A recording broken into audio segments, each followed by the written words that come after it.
오늘은 8월 10일 에스겔 38장 1절부터 13절까지입니다.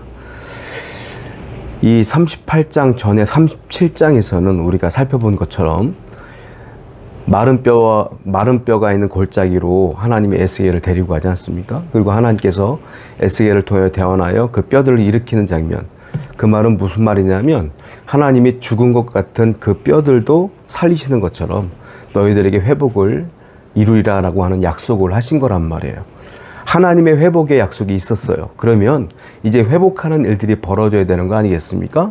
그런데 오늘 38장을 보게 되니까 회복은커녕 더 어려운 일들이 계속 겹쳐서 일어났더라라는 거예요. 더 많은 환란이 지속적으로 오고 있어요. 문제가 해결된 다음에 환란이 오면은 그래도 견딜만 한데 문제가 있는데 여전히 또 다른 환란이 오는 거예요. 그러니까 문제 위에 문제가 계속 겹쳐오는 겁니다. 이때 하나님께서는 에스겔을 통하여 계속적으로 회복을 약속하신다라는 것이죠.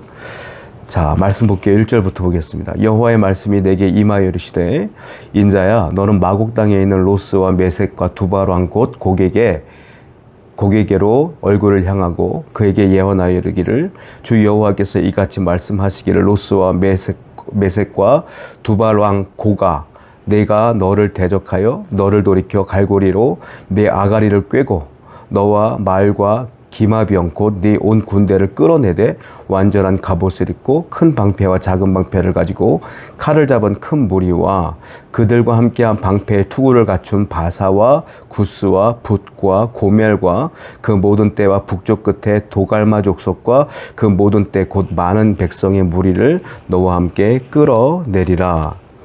여기 보면 하나님께서 곡이라고 하는 왕을 지칭하고 있어요. 곡은 누구냐면 여기 보니까 로스, 메섹, 두발 왕 곡 이렇게 표현하거든요. 그러니까 그 메섹, 두발 그리고 로스 이 모든 곳을 지배하는 왕의 이름이 곡이었어요. 곡.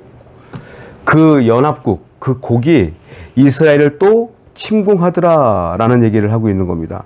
지속적으로 침공하는 것을 보게 돼요. 그리고 또 하나 5절과 6절을 보게 되니까 또 누가 나오냐면 바사는 동방에 있는 나라를 말해요. 그리고 구스는 남방의 나라고요. 붓 그리고 서방에 있는 나라고요. 고멜, 도갈마 여기 북방에 있는 나라예요. 그러니까는 이 곡이라고 하는 왕을 중심으로 해서 사방에서 연합국이 조직되는 겁니다. 그래서 이스라엘을 또 침공해요. 그러니까 바벨론에 의해서 어려움을 당했던 이스라엘이 또 에돔에 의해서 침공을 당하고 또 어려움을 당했던 이스라엘이 이번엔 또 곡이라고 하는 그 왕과 연합국에 의해서 또 침공을 당하는 거예요. 얼마나 어려움이 가중됩니까? 너무 힘든 상황이지 않겠습니까? 그 얘기를 쭉 하는데 하나님께서 놀라운 얘기를 하셔요. 3절을 보니까 이렇게 말하고 있어요. 내가 너를 대적하겠노라 이렇게 말하고 있어요.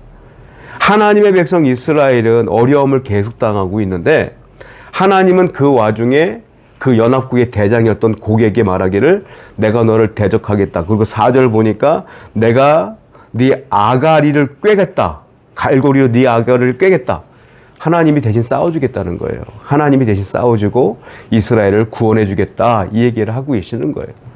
성도는 어려움이 해결되지 않고 어려움이 계속 쌓이면 하나님이 나와 멀어진 것 같고 내 기도가 응답되지 않는 것 같을 때가 많아요.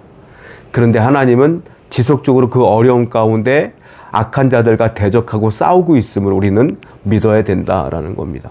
하나님은 여전히 여러분과 함께 하셔요. 하나님이 함께 하는데 계속적으로 어려움이 옵니까?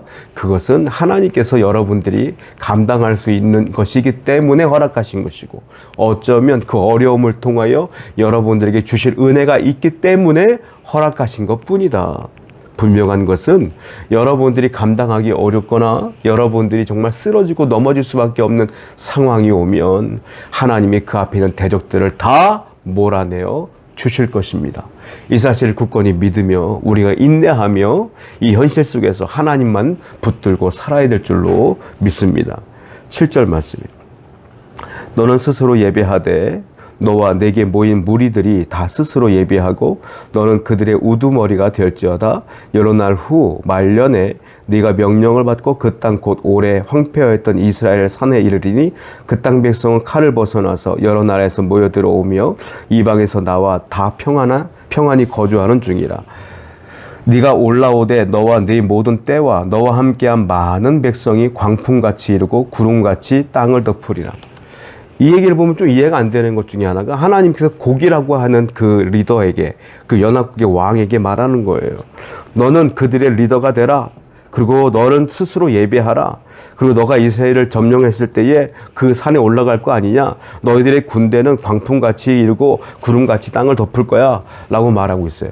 마치 하나님께서 이 연합국을 통하여 이스라엘을 점령하라고 말씀하시는 것처럼 느껴져요. 근데 이게 그런 의미가 아니라 이미 4절에서 하나님은 이 곡이라고 하는 그 왕에게 뭐라고 말했습니까? 내가 갈고리로 네 아가리를 꿰고 너와 말과 기마병 곧 네 온 군대를 끌어낼 것이다. 이렇게 말씀했어요.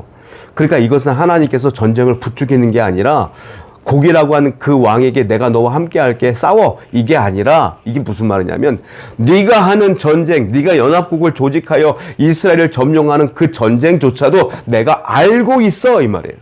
내가 알고 있어. 그리고 내가 이 전쟁조차도 주관하고 있는 거야. 하나님의 주권을 얘기하고 있어요. 네가 그렇게 해봐.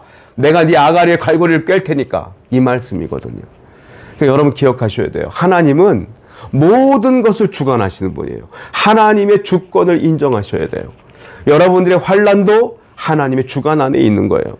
여러분들의 기쁨도 성공도 실패도 모든 일들은 다 하나님의 주권 아래에 있음을 기억하셔야 돼요. 그러니까 여러분들의 환난도 하나님이 아셔요. 알고 계신다. 우리는 오늘 다시 하나님의 주권 신앙을 회복해야 될 줄로 믿습니다. 하나님은 하나님의 백성을 절대로 망하게 두질 않아요. 오늘도 그 사실을 굳건히 믿으며 승리하시는 여러분 되기를 축원드립니다. 기도하겠어요. 하나님은 모든 것을 주관하십니다. 하나님의 주권 아래에 있음을 기억하고 기도할 수 있도록 도와주시옵소서. 예수님의 이름으로 기도드렸습니다. 아멘.